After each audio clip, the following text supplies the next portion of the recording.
अगर मैं आपसे पूछूं क्या किसी भी मंत्री, मुख्यमंत्री या प्रधानमंत्री को 30 दिनों के लिए जेल में रखा जाए किसी भी क्रिमिनल केस के लिए, तो उसके बाद उनको उनके पद से हटाया जा सकता है क्या? तो आपका आंसर होगा नहीं। क्योंकि अभी रिसेंट में आपने देखा दिल्ली के मुख्यमंत्री को क्रिमिनल केस के बाद, यहाँ तक कि वो जेल में भी थे, तब भी वो अपनी सरकार को चला रहे थे, उनको उनके पद से नहीं हटाया गया था। बिल्कुल आपने सही सोचा कि नहीं हटाया जा सकता है, लेकिन इन फ्यूचर शायद ऐसा हो सकता है कि किसी भी मंत्री, मुख्यमंत्री या प्रधानमंत्री ही क्यों ना हो, उनको अगर 30 दिनों के लिए जेल या हिरासत में रखा जाता है किसी क्रिमिनल केस में, उसके बाद उनको उनके पद से हटाया जा सकता है।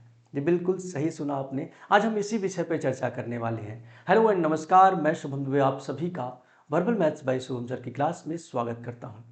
तो आज के सेशन में हम बात करने वाले हैं 138 अमेंडमेंट बिल, जो हमारा कॉन्स्टिट्यूशनल अमेंडमेंट बिल 130वां पेश किया गया पार्लियामेंट में हमारे गृह मंत्री अमित शाह द्वारा 20 अगस्त 2025 को। उसी के बारे में आज हम डिटेल डिस्कशन करने वाले हैं।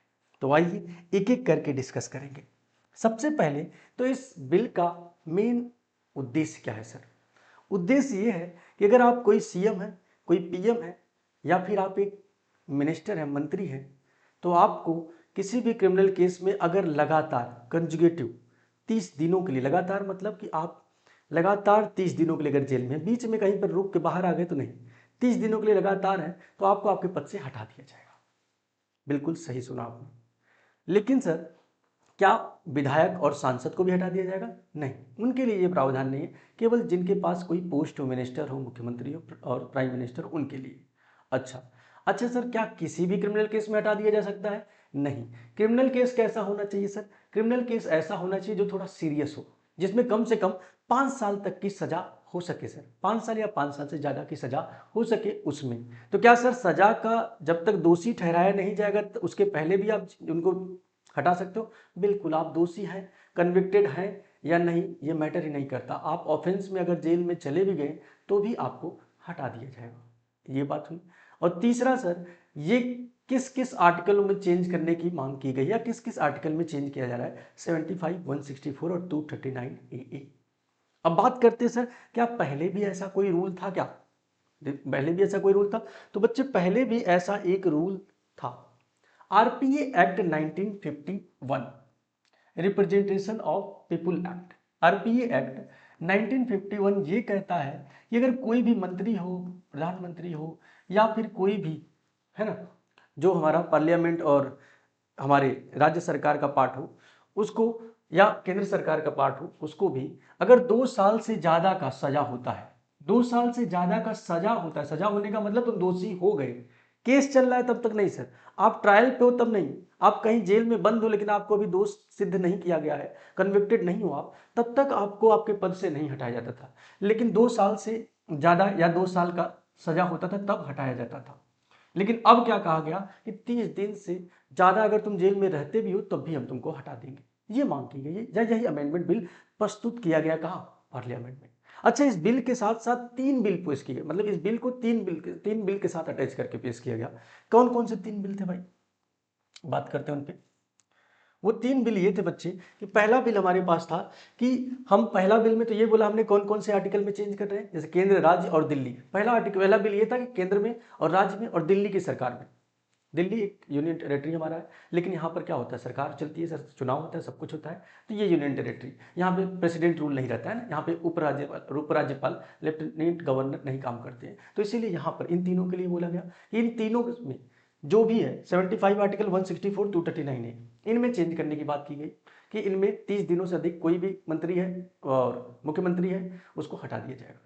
दूसरा, साथ ही साथ में अभी आपने जम्मू कश्मीर पुनर्गठन देखा होगा, 2019 में एक्ट आया।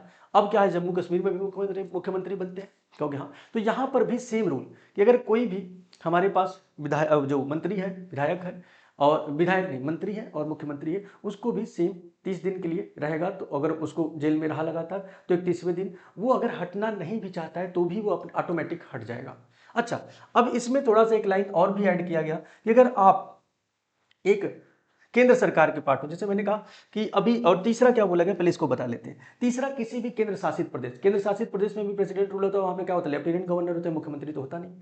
तो वहाँ पर भी यही रूल है कि वहाँ के भी जो हमारे रहेंगे मिनिस्टर्स, उनको भी ऐसे ही हटाया जाएगा। सेम रूल प्रोसेस तीनों के लिए, बस तीनों को एक अलग अलग बिल में पेश किया गया, जिससे कोई भी क्लेम ना करे बाद में कि सर हमारे लिए नहीं बिल है ना, जैसे कुछ हमारे, तो सबके लिए, चाहे वो केंद्र शासित हो, चाहे वो राज्य हो, चाहे वो सेंटर हो, मतलब केंद्र हो, सबके लिए सर। अब मैं बात करता हूं सर 75, 165 239 ए, ये आर्टिकल है क्या, इसके बारे में आओ थोड़ा बात करते हैं और इसमें कैसे चेंज किया गया। 75 आर्टिकल आप सभी को पता होगा केंद्रीय मंत्रियों के बारे में, या मैं कहूं सर कि इसमें यह बताया जाता है, ये आर्टिकल इसी की बात ही करता है, किसी भी केंद्रीय मंत्री, मतलब सर जैसे सांसद बन के आए आप, तो आपका अपॉइंटमेंट होगा as a minister, as a prime minister, तो ये इसी अपॉइंटमेंट के बारे में इसी आर्टिकल में डिस्कशन किया गया है। दूसरा, इसी का सेकेंडरी वर्जन, या मैं कहूँ स्टेट में अगर आप जाओगे तो वहाँ पे भी तो विधायक लड़के आते हो, पहले विधायक का चुनाव लड़ते हो, फिर लड़के आते हो, फिर वहाँ पे क्या बनते हो, मंत्री बनते हो। तो तुम्हारा अपॉइंटमेंट कहाँ पर होता है, अपॉइंटमेंट 164 आर्टिकल में होता है। ऐसे ही सेम हमारे अनुच्छेद 239 ए कहता है किसी भी केंद्र शासित प्रदेश, जैसे मैंने कहा दिल्ली में, है ना, या और भी आगे आपके केंद्र शासित प्रदेश जो भी है, उन सब में आप इसी आर्टिकल के थ्रू आपका अपॉइंटमेंट होता है। तो इन्हीं में चेंज किया गया। जैसे इसमें एक सब क्लॉज जोड़ा गया 5A, इसमें एक सब क्लॉज जोड़ा गया 4A, और इसमें एक सब क्लॉज जोड़ा गया 5A।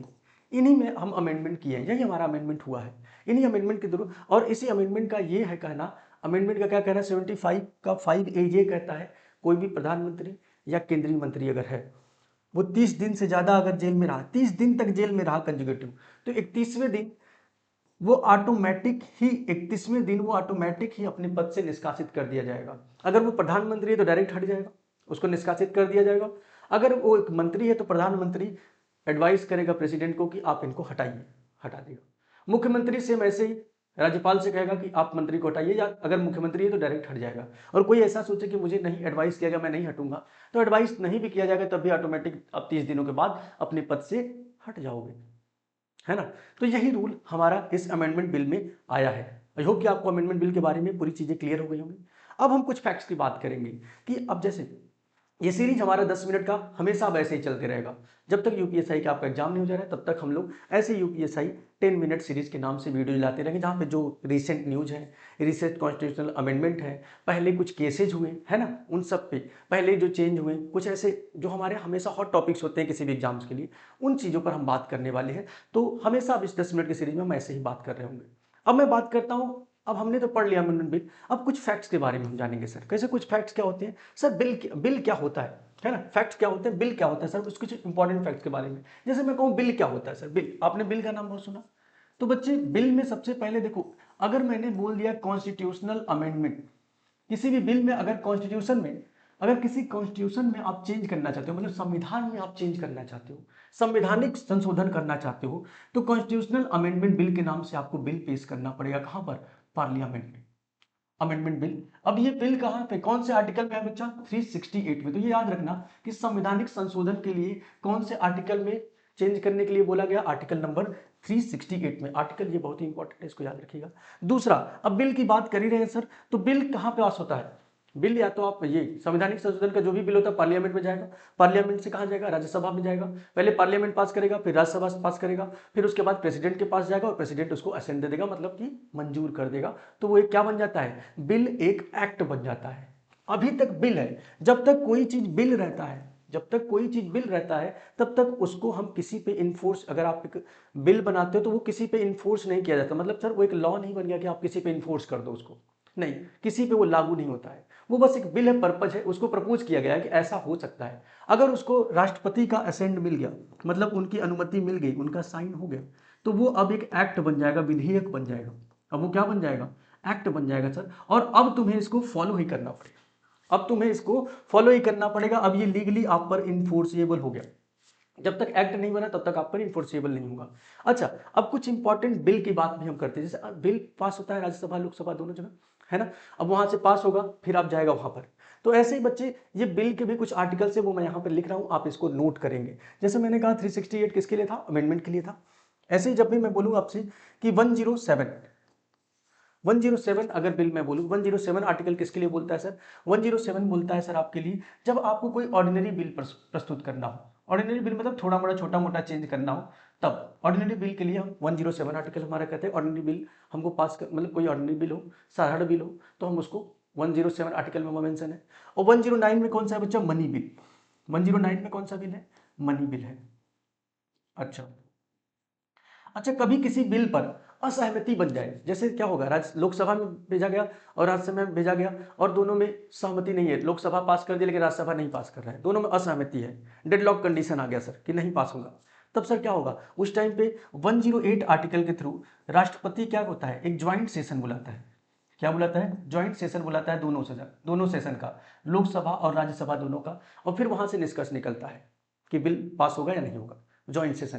तो ये 3 आर्टिकल बड़े ही इंपॉर्टेंट है। और चौथा, असेंट। 111 आर्टिकल ये कहता है कि राष्ट्रपति किसी भी बिल को असेंट देता है या नहीं देता है या अपने पास रख देता है, ये सब अथॉरिटी उसके पास है। ये सब ज़्यादा डिटेल नहीं, बस ये आर्टिकल्स के बारे में आप ध्यान रखिएगा। ये छोटे छोटे पॉइंट्स हैं जब राष्ट्रपति हमारा असेंट करता है, तो 111 आर्टिकल में मेंशन है। तो हमने ये 5 आर्टिकल भी याद रखना है इस बिल से रिलेटेड। जब बिल के बारे में पढ़ रहे हो तो बिल, अमेंडमेंट बिल पढ़ ही रहे तो अमेंडमेंट बिल, ये कॉन्स्टिट्यूशनल अमेंडमेंट बिल था, वो 368 में मेंशन है सर। 368 संवैधानिक संशोधन का हमारा क्या आर्टिकल है। उसके बाद ये 4 आर्टिकल हम और याद रखेंगे। अच्छा, अब हमारा जो अमेंडमेंट बिल है, ये क्या हुआ है, जो हमारा 138 अमेंडमेंट बिल अभी पास नहीं हुआ है। अभी इस पर बहुत सारी चीज़ें हमारे, मतलब क्या हुआ, सारे लोकसभा में ही अभी इसको पास नहीं किया गया है। अभी बस ये बिल प्रपोज किया गया है और उसके बाद ही उस पर इतने सारे सवाल उठने लगे कि इसको स्पीकर ने क्या किया है, स्पीकर ने एक ज्वाइंट कमेटी बनाई है और इस ज्वाइंट कमेटी को कहा है कि इस पर एक रिपोर्ट सबमिट करिए। ज्वाइंट कमेटी बनाया है और बोला गया है कि इस पर एक रिपोर्ट आप सबमिट करिए, फाइनल रिपोर्ट आप सबमिट करिए। और इस ज्वाइंट कमेटी में कौन कौन है भाई? इस ज्वाइंट कमेटी में क्या केवल एक ही पार्टी के लोग होंगे? नहीं, इस ज्वाइंट कमेटी में सभी पार्टी के जो हमारे मिनिस्टर्स हैं, कुछ अपने और भी जो हमारे विशेषज्ञ रिसर्च, जैसे होता है ना, कोई भी कमेटी बनती है तो उसमें केवल विधायक और नेता ही नहीं रहेंगे, कुछ उसके जानकार लोग भी होंगे, कुछ लीगल लोग भी होंगे, हर लोग, ऐसे टाइप के लोगों का एक कमेटी बनाया गया है। अब वो इस पर क्या करेंगे, रिपोर्ट बनाएंगे और फिर इसको पेश करेंगे। फिर उसके बाद अब ये बिल एक्ट बनता है या नहीं बनता है, तब इसका फ्यूचर डिसाइड होगा कुछ दिनों बाद। लेकिन अभी ये बिल पेश किया जा चुका है। अगर ये एक्ट बन जाता है तो ये सारे रूल्स इन्फोर्सिएबल होंगे हमारे इंडियन कॉन्स्टिट्यूशन में, है ना? ठीक है, आई होप कि आपको ये इन्फॉर्मेशन अच्छी लगी हो। अच्छी लगी हो तो हमारे चैनल को सब्सक्राइब कीजिए। और अगर आप एक यूपीएससी एस्पिरेंट हैं, रेलवे एनटीपीसी एस्पिरेंट्स हैं, या फिर आप किसी भी गवर्नमेंट एग्जाम की तैयारी कर रहे हैं, तो मैथ्स, रीजनिंग और जीके के लिए आप हमारे चैनल पर जुड़ सकते हैं। ठीक है, फिर मिलते हैं अगली क्लास में। तब तक के लिए आप सभी लोग अपना अपना ख्याल रखिए, पढ़ते रहिए, मुस्कुराते रहिए, गुनगुनाते रहिए।